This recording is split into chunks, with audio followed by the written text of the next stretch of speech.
Welcome to Calm Your Crazy. I'm Keana Lambert. This podcast is here to help you heal your body, rewire your mind, and connect with your spirit. Today is the first episode, and today we're talking about why this podcast is being created, what I hope it does for the future, and next week we're going to go more into my story and how I changed my life and healed my mind, body, and spirit. Today is episode 1, and this is the background episode, right? And you're going to see me looking down. I am not a professional by any means. I don't plan on having a huge production. This is just homegrown, my heart to yours, and in hopes that it helps change your life the way that it's changed mine. I'm 43 years old. I have 3 children. Not that I have to look down for that. I still know I have 3 children. Trust me. I have a very difficult trauma history and trauma story. And so I don't start with that because it is very difficult for people to hear. So I'm not going to start there. That's a totally separate episode that we're going to go into next week. The podcasts are going to be available every morning by 7 a.m. on Thursdays, Eastern Standard Time. So I'm going to start why I'm here. I'm here because at 43 years old, I'm off all my medication. And I'm free from diseases that I thought I would have to live with my entire life, including anxiety and PTSD. I have an extensive past trauma of both physical and mental that I have overcome. And I'm here to show you how I did it. It wasn't easy. I studied, I researched, I tried everything. And over the last 4 years, I pieced myself back together. What I did takes time, it takes courage, it takes strength, and that is what I hope to give you as I teach this. So what did I heal from? Well, I'll give you a list in the order that they were received.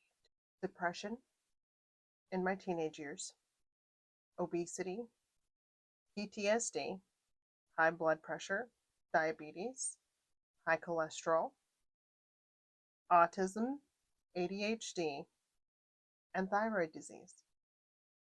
I may have missed one in there because, it's a cascade. One thing affects the other, and then the whole thing cascades. So how did I heal from them? Well, this one's going to be a tough one, kids. And it's tough for me to say. That's why I joke around about it. But I died. In 2021, I went in for a routine surgery, and I died. And then I died again the next day. I had a near-death experience, and it changed my life. That is also a different episode, but it was very intense and not appropriate for this episode. But for the next 4 years, I started to change my life. I was ill. I had to recover mentally because when you go into a brain death, you get hypoxic and your brain starts to deteriorate and die. So I had to work to get some skills back, cognitive functioning skills. And it was very difficult. So not only did I have the diseases, but I had to fight back cognitively. And it was a struggle. I had my business, which I lost because I couldn't function. I had my family that I had to move states to take care of me while I recovered. And I was forced to go back to work right away because I had to support myself and the kids. And what I did is amazing. It is less than 1% of the population. And I did it. And I know that you can do it too. Not that you want to go through all that. But teachers are a shortcut to learning. And I have to believe that everything I went through was for purpose and that it meant something. And that's why I'm doing this. It doesn't matter who listens, who doesn't listen, who believes, who doesn't believe.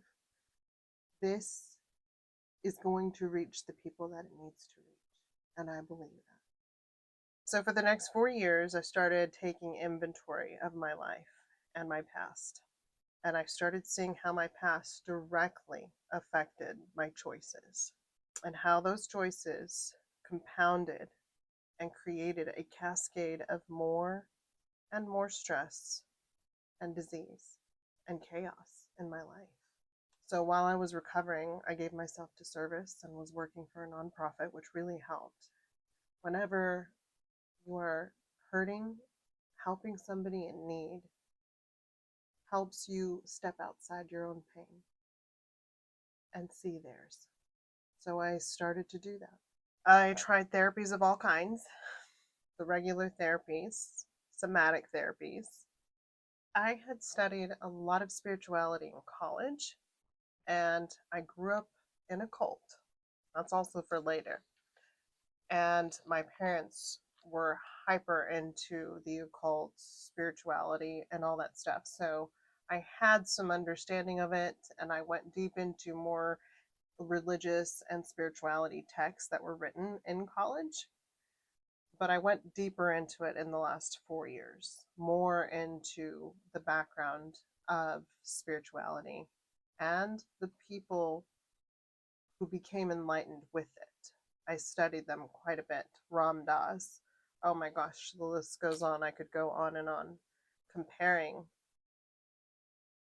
the teachers to the texts that they wrote and to science. So not only did I go into the spirituality, but I have been studying quantum physics since 2013. And after my NDE, my understanding of it was complete. I could read a scientific excerpt, an abstract, and draw parallels. I could connect dots. I started drawing parallels between quantum physics, which is the science of reality and how everything works. I also started studying neuroplasticity and neuroscience. The way that my brain was functioning fascinated me. I wanted to know how it was working, why it was doing the things that it was doing. And so I studied that. I also have been in emergency medical services for 15 years, and I have 3 degrees. All 3 of them which required some component of anatomy and physiology. I worked in the emergency rooms, I took care of patients, and so I have a big understanding of how things work in the body and how medications work in the body because I had to deal with that. I also did a lot of trial and error, a lot of exercises that may or may not have worked, things that were suggested, exercises that I read about, box breathing, things like that. I documented everything, what worked, what didn't work, why it didn't work. I started to reconnect my mind and my body and feeling my body and connecting that feeling to my mind. And what I figured out was that I could not feel my body or my brain. Something was happening in my body that my brain could not register. And I discovered that it was deeply buried, suppressed emotions and trauma. So I had to reconnect my mind to my body, and I had to do that through my spirit. Because without my spirit, I wouldn't have been able to do it. I needed to have a strong connection to self and my spirit and who I am, above all else. And I discovered we are not the body, we are not the brain, we are not the biology. We are spirit.